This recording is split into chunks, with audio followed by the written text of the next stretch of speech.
Calvin Coolidge said, "A nation that does not know from whence it came does not know where it is or where it's going." Winston Churchill said, "If you don't understand history, you're condemned to repeat it." And a study showed here last month that less than 13% of high school kids have a thorough understanding of our nation's history. And so it's absolutely critical in electing politicians who are going to run our country that we know and understand who they are and how they believe in the principles our country was founded. As part of the Tea Party movement, it's a rebellion, basically, against tyrannical acts of government. Thomas Jefferson said resistance to tyranny is obedience to God. And so we want to try to 1-minute commentary on studying American history for young people and for anybody to understand those principles on a daily basis. We hope you tune in. Thank you. The word for today is freedom. What is freedom? I asked a young man that question the other day. He said, "Why, it's no restraints. I can do whatever I want." You see, that's a false definition of liberty. Because without moral restraints and without responsibility, there is no freedom. They're basically the foundations of freedom. James Madison, who founded the Constitution, said if men were angels, we wouldn't need government. But they knew, our forefathers understood that men aren't angels. So the trick is, how can we create a government where infallible men govern others? And John Adams said freedom without virtue is madness. So freedom requires a virtuous society based on principles of Judeo-Christian ethic of which our forefathers founded this country. And so they had safeguards with 3 branches of government checking each other because they knew we weren't governed by angels, and we have really found that out. So without responsibility, individual responsibility, and moral restraints, there is no freedom. And so that's something to think about. The word for the day is equality. Equality always only meant one thing when our country was founded: equality of opportunity. We're all born free and equal. We're endowed by our Creator with certain inalienable rights, among which are life and liberty and the pursuit of happiness. Now, if we all have equal opportunity, that means no one person is more important than another. We're the only nation like that. Nobody's more equal than anyone else. And so that gives us all a tremendous opportunity, that simple word. Today it's being redefined to mean equality of results instead of equality of opportunity. People can join a big enough group and vote for results that they could and should have earned as individuals. But that concept will destroy freedom faster than any outside enemy. The biggest enemy today is a philosophy that says the individual is no longer economically responsible for his own welfare, nor is he morally responsible for his own conduct. That philosophy is the biggest threat to freedom today. So if you like the fact that you're as important as anybody else, that nobody elected to office is more important than you want to preserve equality of opportunity, vote for those who want the government to get off your back and out of your wallet and allow you to be free to make your own decisions. Only then will you be able to reach the God-given talents that you're endowed with by your Creator. The word for the day is faith. We're going to talk about the faith of George Washington, who, when he decided to cross the Delaware to attack the Hessian army, he met with his generals to ask what their opinion was. The Delaware would be froze over in 4 to 5 days. The Hessian army could walk over and slaughter the rest of his army. His generals, when he met with them, he asked them any objections. What were they? The first general said, "I object. I will not allow our men to go to such slaughter." He said, "Why?" He said, "Well, first of all, 80% of your men have deserted you. You've only got 2,000 men left. You got 15, 16-year-old kids fighting the most savage, brutal army ever. They shot us in the back in the last battle when we tried to surrender." He said, "We're outnumbered 20-1. He said, "Most of our men haven't had rations in 2 weeks. Most of them don't even have shoes. You could tell where Washington's army was by the blood and the snow." And he said, "We don't have any ammunition." He said, "Need I say more?" And George Washington looked at him. He said, "Yes." He said, "Everything you have said is true. And why these 2,000 young men are following me, God only knows. But if we don't fight this battle, the war is over." And he said, Sergeant, take this general out of the camp, and if he tries to recruit any men, I want you to shoot him. He said, I'm their general, and they're following me, and I'll make this decision. Well, they left early that morning, and before sunrise, there was a heavy fog over the Delaware River. After that battle, George Washington asked a sergeant, how many men did we lose? He said, none, sir. How many wounded? He said, none, sir. George Washington knew exactly what he was doing. What a sweet victory it was. It was providential. They had all the rations, more cannons, they had food, they had clothing. George Washington said, we have to cross the Delaware again tonight. And this was a sweet victory, but I want to remind you we're still outnumbered 20-1. Our forefathers had faith in God. That's why they came here. And the next time you become discouraged, think of some of the forefathers and the battles they fought to make us a free country. The word for the day is courage. Winston Churchill said, courage is the most important conviction because all others depend on it. All other characteristics depend on courage. We're going to talk about Jonas Clark, a town preacher in a little town of Lexington. He was the only person with more than a high school education. He was the most respected man in town, and everybody went to his church. And the night before Paul Revere's ride, John Hancock and Samuel Adams were having dinner at Jonas Clark's church, at his parsonage. And John Hancock asked Samuel Adams, if it comes to war, do you think the people will fight? And Jonas Clark, the preacher, stood up and he didn't say, I don't know, I don't preach about things that aren't politically correct. He didn't say that. He said, I know they'll fight because I've prepared them just for that. I know they'll fight because I've prepared them. And the next day, when the enemy and the British were coming, he said, don't shoot unless fired upon, but if it means war, let it begin here. And 300 of his parishioners held off the British on his church parking lot. And when several of them lay dead, Jonas Clark looked at them and said, let this be known as the day freedom starts around the world.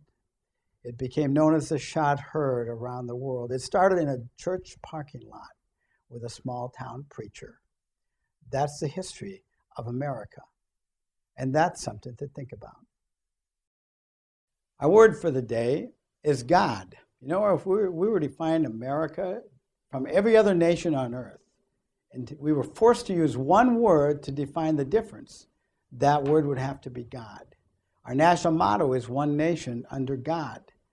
But the U.S. Open this last time eliminated God from the Pledge of Allegiance.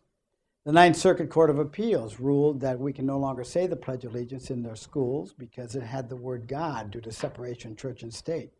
Time magazine said, does the Constitution really matter? And they showed it going through a shredder in their cover story. You know, George Washington said it is impossible to govern without God and the Bible. Ronald Reagan said if we ever forget we're one nation under God, we'll be a nation gone under. All our rights come from God, not government. That's why we're a free country. And if we ever forget that, it will be over. The source of all moral authority, in fact, inalienable rights means God-given rights. We don't get our rights from government. When government wants to replace God to give us our rights, that means government can take them away. And that's something to fight against. Because as the family goes, so goes the nation. And if we forget our founding, it will threaten the whole future of our country. And that's something to think about. The word for the day is slavery. You know, John Quincy Adams was the only president that ran for Congress after he was president. And he ran on one issue, slavery. And slavery was such a contentious issue back then that the entire Congress voted to censure him. But he kept sponsoring legislation in every time he could. And finally they said, why are you doing this? He said, duty is ours, the results are God's. Duty is ours, the results are God's. Because the principles of equality apply to all human beings, whether they're red, white, whatever color of skin, no matter who they are, we're all created in the image of God. Those are the principles of the Declaration of Independence. And no human being should ever control the life of another human being. And when we stop and think about that, John Quincy Adams never lived to see the end of slavery. But he became the mentor to a young congressman from Illinois. And that congressman's name was Abraham Lincoln. And if it wasn't for Abe Lincoln, we'd be two nations right now. That's something to think about. Duty is ours. The results are God's. Let's do our duty to preserve the principles of freedom on which this country was founded. The word for the day is courage. A young man named Nathan was told by his parents growing up, his name stood for courage. Someday you're going to face tremendous adversity. And whatever it takes in life, you have to have courage. And his first cousin was always jealous of him growing up because Nathan had a magnetic personality. And when Nathan joined Washington's army, his cousin joined the British. He joined the Tories. Nathan was a very inspiration to Washington's army. But one day he was very sick, and Washington had been losing many battles, and he asked for a spy to go behind the British lines to find out what they were doing. Young Nathan heard the message. Nobody was volunteering. It was too risky, and Nathan came out of the tent and said, "I'll go, sir. I'll go," even though he had 103 temperature.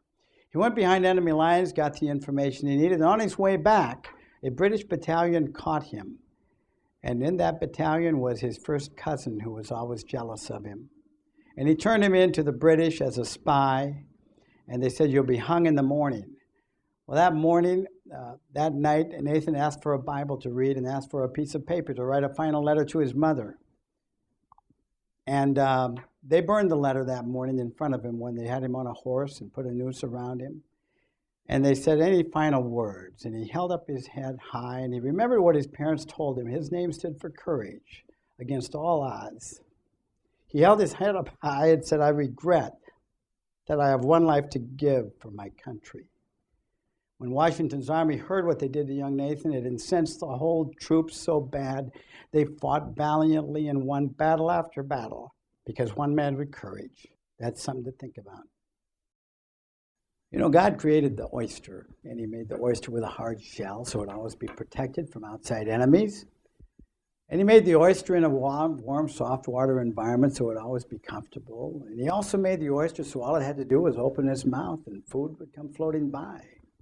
The oyster had a life of comfort and security and ease. God also made the eagle, but he didn't give the eagle any of these advantages. He made the eagle so they always fly alone. Eagles don't fly in flocks. He put the eagle on the highest mountaintop. And when they first start out in life, they get kicked out of a nest and they either fly or die. That's how they start out. But he did give the eagle some advantages.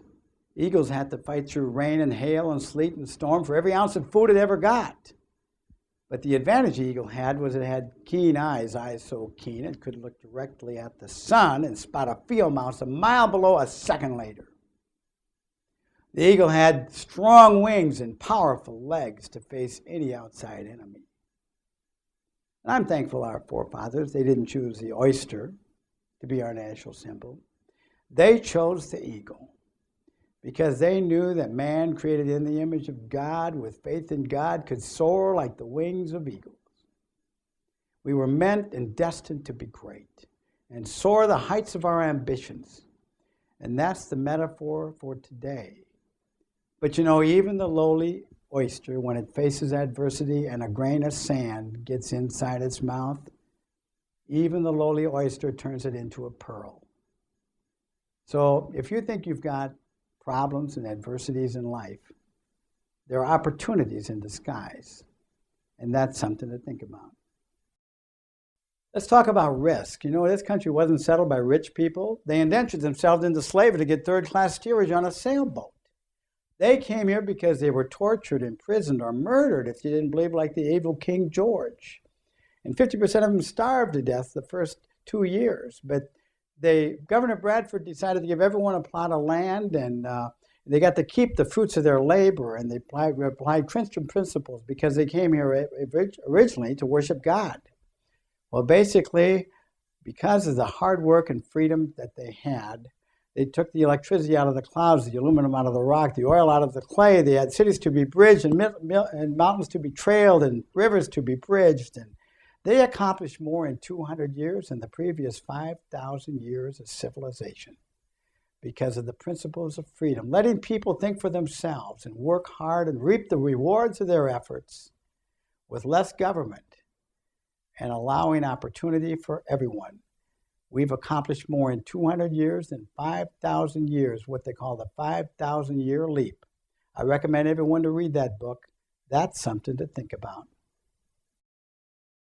This session, we're going to talk about a taxpayer's poem. I'm an ordinary taxpayer, the kind that bears the brunts. I'm assigned to fight three heavyweights, all three of them at once. Federal, state, and local, each with the power to tax, are ganging up to cut me down as woodsmen with an axe. A federal to the midriff, a local to the head, a state tax drives me up the ropes, my arms and legs are dead. I cannot block 6 fists at once, each blow is keenly felt. I'm doubled up, half paralyzed, with blows below the belt. Murder the bum, the planners scream. The bureaucrats agree. I have a sickening feeling knowing that the bum they mean is me. My crime is that I like to work and profit from my labors. They heard me say, don't loot my pay and fling it at my neighbors. But in the early light of dawn, called truth will stun these sages. They'll find the bum whose death they cheered was the bum who paid their wages.